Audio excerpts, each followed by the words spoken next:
ఖరం ఖరం రాసావా? Very good. ఘటం ఘటం రాయ్.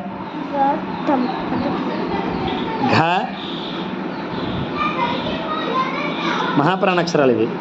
టమ్ తాత్ర సున్నా పెడితే టమ్ అవుతుంది. ఘటం. తర్వాత ఠ ఉంది కదా, ఖడ్గం రాయ్. కారాయ్ మామూలు కారాయ్. అచ్చచ్చే కారాయ్. కాక గాగల్లో కారాయ్. తాత్ర సున్నా పెట్టి కమ్. ఇప్పుడు ఠమ్ రాయ్. మహాప్రాణాక్షరం ఠా రాయ్. మామూలు ఠా రాసావు. నేను మహాప్రాణాక్షరం అన్నాను. నేను మహాప్రాణాక్షరం అన్నాను. వినమడదేంటి? మహాప్రాణాక్షరం జాగ్రత్త ఉంది క్లియర్గా. ఠమ్ కంఠం.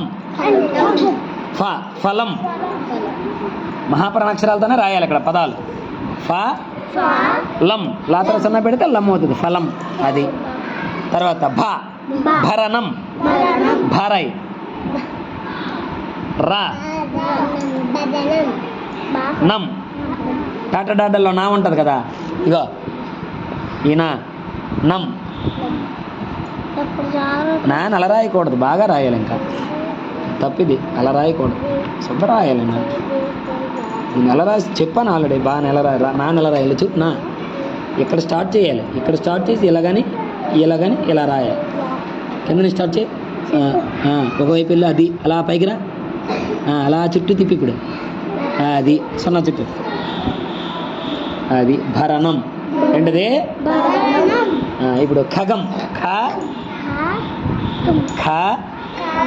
గం గాతర సన్న పెడితే గం. ఖగం. ఖగం అంటే పక్షి అనమాట. ఖరం అంటే గాడిద. గా బాగా రాయలేదు. తలకట్టు ఎలా రాయాలి? గం బాగా రాయి.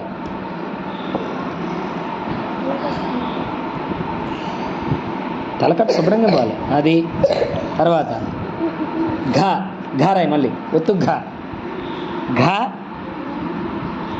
రం ఘరం. ఇక్కడ ఘరం రం పక్కన రం ఘరం. తర్వాత కమఠం మామూలు కారాయి. ముందు ఇక్కడలాగే కారాయి. మాకు చిన్న సున్నా పెట్టి సున్నా మీదకి తలకట్టు తీసుకురావాలి. చెప్పాను ఆల్రెడీ. ఠమ్ ఇగో మహాప్రాణాక్షరం ఠా రాయాలి. మామూలు ఠా రాస్తాడు. మళ్ళీ చెప్తే అర్థం కాదు నీకు. మా తప్పు రాసావు. మానే తలకట్టు పై కొంచెం కొమ్ము పైకి రావాలి. కొమ్ము కొంచెం పైకి తీసుకురా. అది. ఠమ్ కమఠం. ఫలం అయిపోయింది కదా. ఫలకం ఫారాయ్. అంతే. Very good. లారాయ్. కమ్రాయ్. అది ఫలకం. Very good. నెక్స్ట్ జన భజన. జారాయ్. నా భజన.